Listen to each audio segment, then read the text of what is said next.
Hello guys, today we are going to be reading Pete's account Out of This World by James Dean. There's Pete right there, floating in space and connected to a space shuttle, and Pete, Cat, his spacesuit, and why is his tail sticking out? It's by James Dean. Alright, sorry, I haven't even got to introduce the video. Hello guys, welcome back to another video. Today we are going to be reading Pete the Cat Out of This World. Created by James Dean. I think it's colored and created. Anyway, this is a space shuttle, and also I'm a big fan of space, so yeah. I actually really like the Saturn V.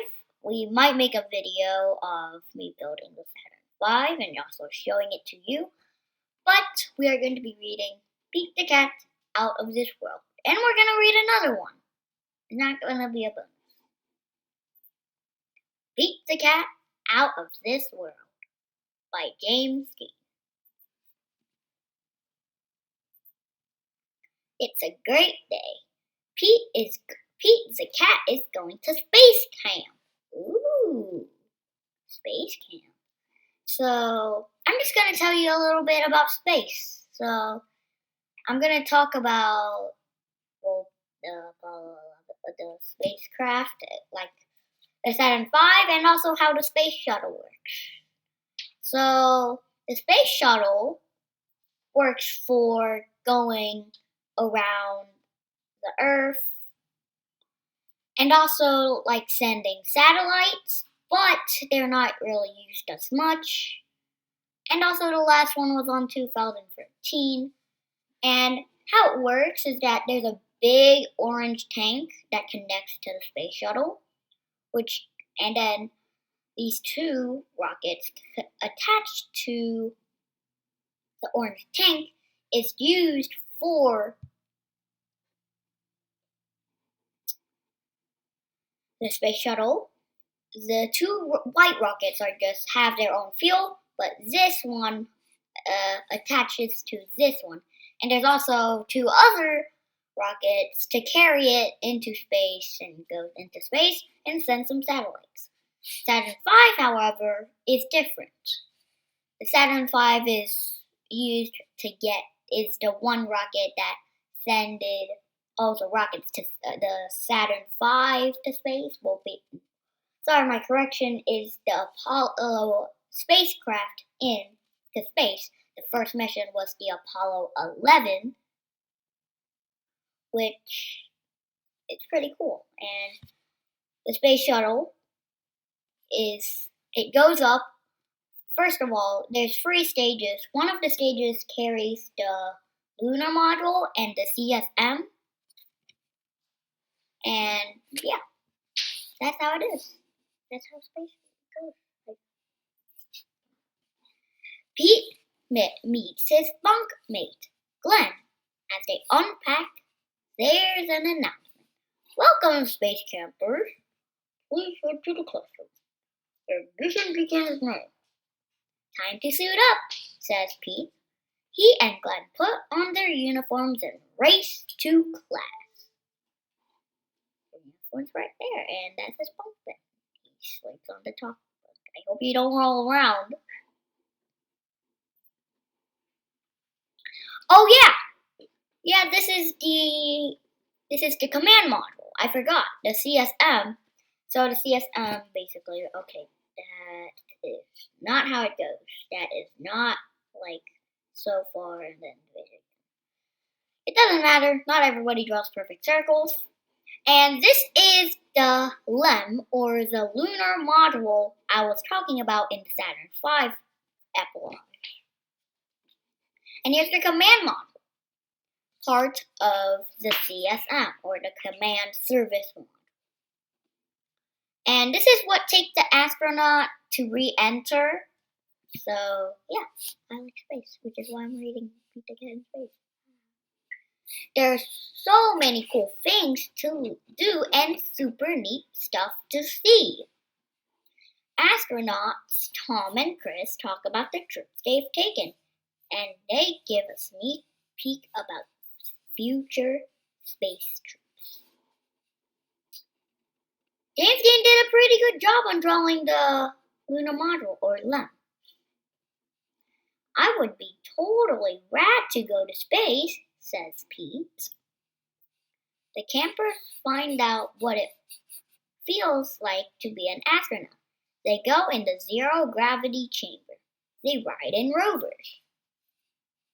They even build rockets. Pete's rocket flies very, very far.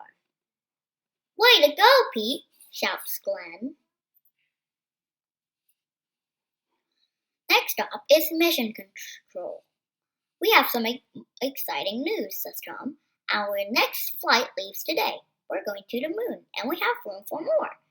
Pete, do you want to go? asks Sally.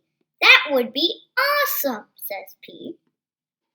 0 hours and 10 minutes. 10 minutes and 5 seconds to lift off. It's time to buckle up and settle into the space capsule.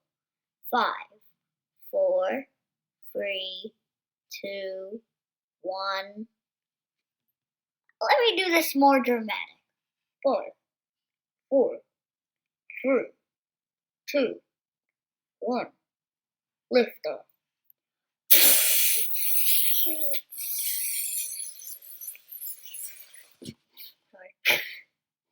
A little bit dramatic. This is what you have to do. You have to literally lay down on your seat. Because it's literally like their ship speeds through space. They blast past a satellite and even spot a comet. Yeah. I'm not saying the comment on the video. Sorry. Tom and Sally have a rockin' surprise for Pete. His guitar. He plays a groovy interstellar song for them. Mission Control listens in. In no time at all, they arrive on the moon. They are ready to explore. The astronauts collect rocks and map out the moon's surface. So, that's not how the space shuttle goes. Not at all. It can go to dock to the International Space Station, but not land on the moon. That's the Saturn V's job, which Saturn V flew onto the lunar module.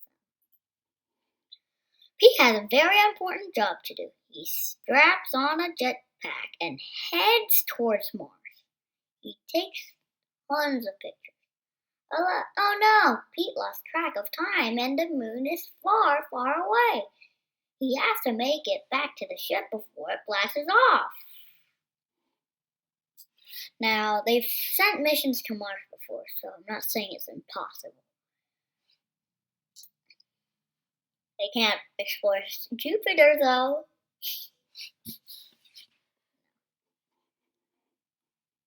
Look at Pete, he's so sad. He's like, oh no, I've been so into taking pictures. I forgot about the time.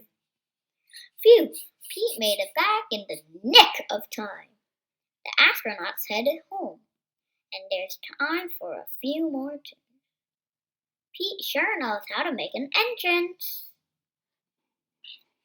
I like how James Dean said Pete made it back in the nick of time.